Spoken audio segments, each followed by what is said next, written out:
Dnes navštívíme atraktivní španělské hřiště, podíváme se na aktuální dění v PGA, popovídáme si s Klárou Spilkovou, zaskočíme do golfové školičky a finále obstará zařízení Biomeca Swing a golfová historie.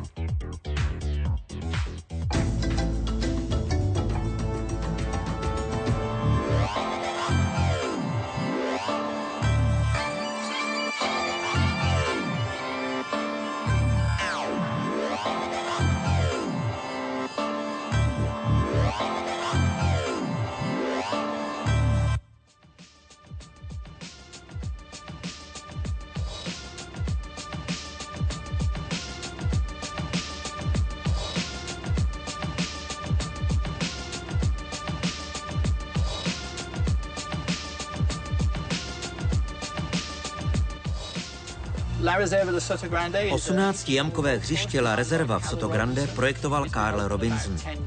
V provozu je už 10 let a po celou dobu je v perfektním stavu. Hřiště je dlouhé 6700 metrů od zadních odpališť.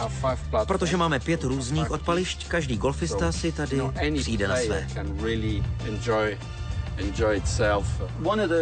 Je naprosto úžasné, že hřiště nemá špatné jamky.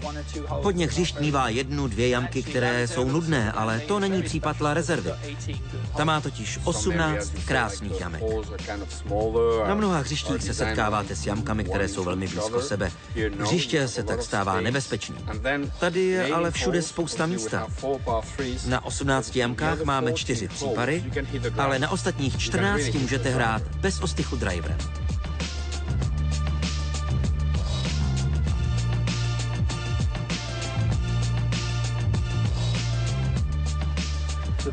Hlavní charakteristikou hřiště je to, že tu máte dost místa pro odpaly. Ale greeny a jejich okolí jsou pro hráče zajímavé a náročné. Abyste skórovali, musíte mít velmi dobrou krátkou hru. Zdejší tráva je druh Bermuda. Ten je velmi častý v jižní části Španělska. A protože tady nemáme v zimě nízké teploty, roste Bermuda po celý rok.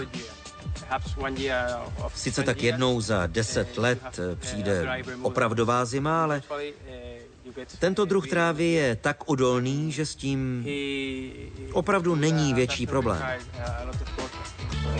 To je velmi důležité.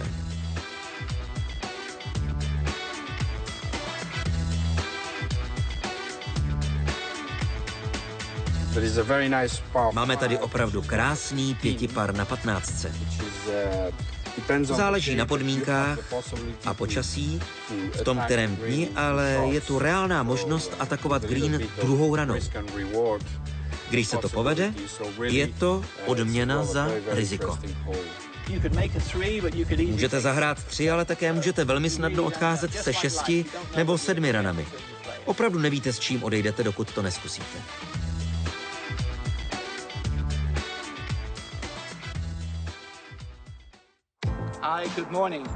Dobré ráno, jsem Peter Milhouse, head professional v La Reservě v Soto Grande v Andaluzii. Máme krásné 18-jamkové hřiště. Když se mě někdo zeptá, která jamka je nejhezčí, odpověď je těžká. Ale vybral jsem tuto jamku, 15.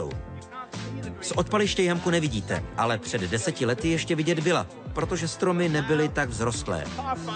Je to par 5. U greenu je po pravé straně jezero. Specialitou této jamky je, že v cestě nestojí žádný bunker. Prostě výzva pro všechny hráčské kategorie.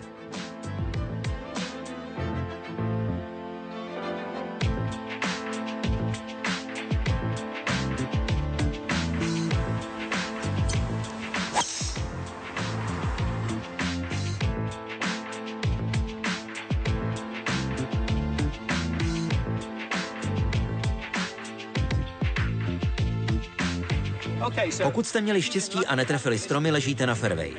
Teď můžete přemýšlet o druhé ráně na green a o zahrání eaglu. Sice v cestě na green není žádný bunker, ale po pravé straně je jezero.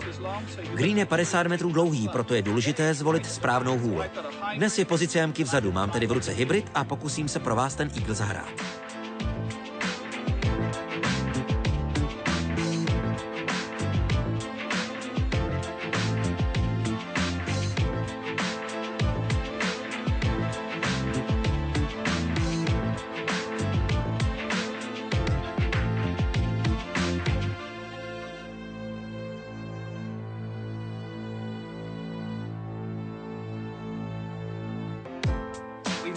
Z odpaliště jsme minuli stromy, druhou ranou jsme netrefili vodu, ale bohužel jsme zůstali na začátku greenu a čeká nás velice dlouhý pad. Co vás překvapí při hře na La Rezervě? No, to jsou greeny. Ty dělají z La Rezervy těžké hřiště. Podívejte, vlajka je na konci. Patovat budu do kopce a pokud se udržím na greenu po třetí ráně, tak budu velmi rád.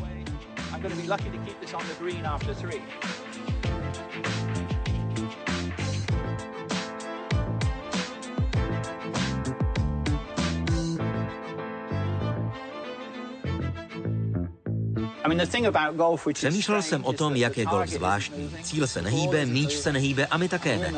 Je to hra klidu a má blízko k meditaci. Přišel jsem na jednu velmi zajímavou věc. A to, že slepí lidé hrají dobrý golf.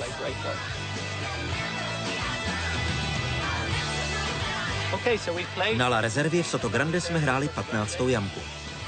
Minuli jsme stromy, vodu, ležíme na greenu a já měl štěstí, že jsem zahrál jen 2 paty.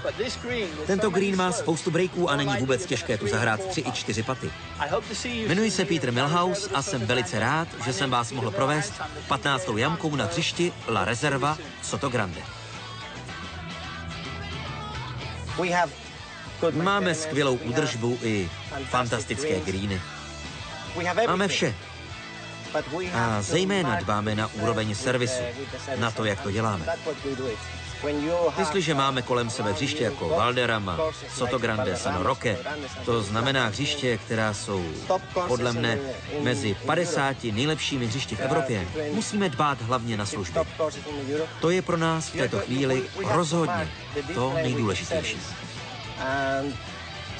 Bez dobrého servisu nemůže být dobré hřiště. Máme 260 členů a lidé, kteří by se chtěli přidat, jsou vítáni. Momentálně připravujeme nabídku na příští rok. Ale kdo má zájem poznat La Rezervu nebo jenom mít členství, může nás kontaktovat a my mu samozřejmě poskytneme všechny informace, které jsou pro něj osobně důležité. Nicméně na všechny se budeme moc a moc těšit. Pamatuji si, jak jsem sem poprvé přišel v roce 2003, tedy přibližně před 10 lety. Hřiště bylo teprve krátce otevřené, byla tu malá provizorní klubovna a teď tu stojí klubovna nová a úplně fantastická. A každý rok se to všechno jen a jen zlepšuje.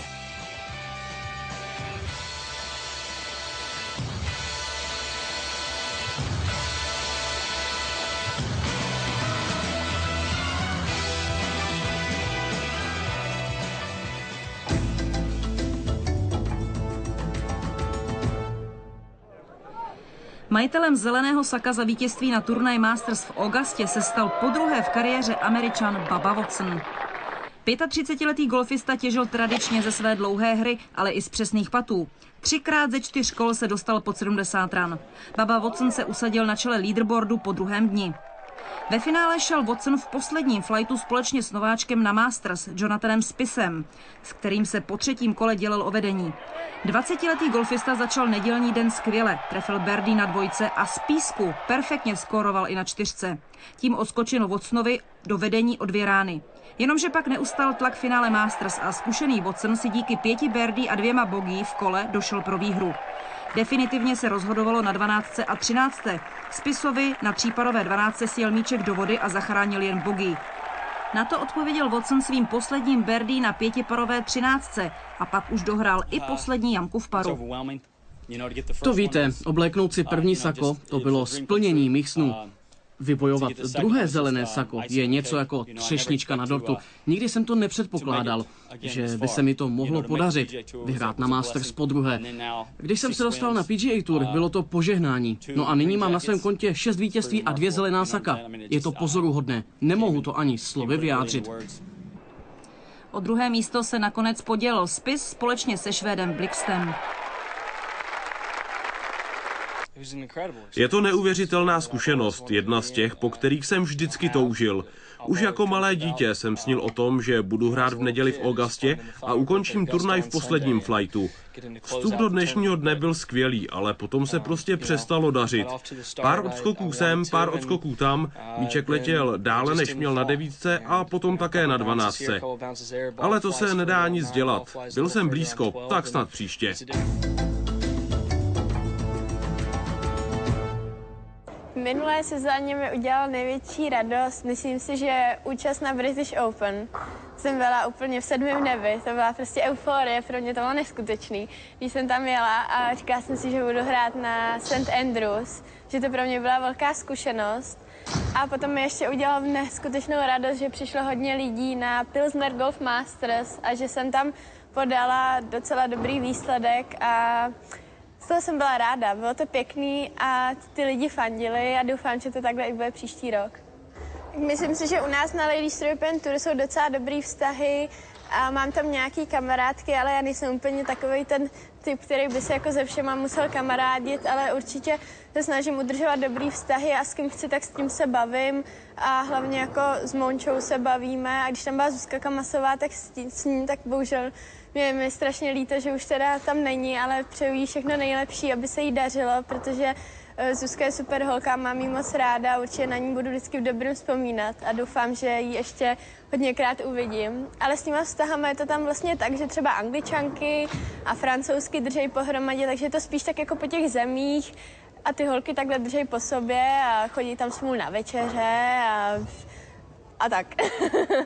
Letos od sebe čekám určitě trošku zase lepší výsledky než minulý rok. Bohužel tento rok, nebo ne bohužel, ale tento rok doufám, že odmaturu, takže toho budu mít i hodně ve škole, takže s tím prostě budu muset počítat a budu to muset všechno takhle skloubit a asi to nebude jednoduchý, ale já si myslím, že to zvládnu, jako jsem to zvládla ty 3 roky předtím a jako golf hrát umím a poctivě trénuju a prostě myslím si, že mi to docela minulý rok šlo, takže doufám, že budou ještě lepší výsledky, protože se doopravdy příprava byla letos docela, v zimě byla docela jako vytrvalá a náročná a myslím si, že se to prostě ukáže v té sezóně a že budu hrát dobře. Ráda bych patovala, jako když mi bylo 13-10, protože to prostě byly nejlepší časy toho patování, protože člověk na tom absolutně nepřemýšlí a dělá to, jak on sám umí a jak to tělo umí a hlavně nad tím jako člověk nesmí přemýšlet, protože potom se tam vmísí něco, co nemá a to patování není tak kvalitní, takže já bych se opravdu ráda vrátila vlastně do těch dětských let toho patování, takže já doufám, že tento rok to bude lepší a na tom si vlastně zakládám, protože si myslím, že kdybych minulý rok patovala o 2 paty líp, tak jsem prostě top 10 v žebříčku, takže doufám, že tady ten rok to vyjde a doopravdy to jako hodně věřím.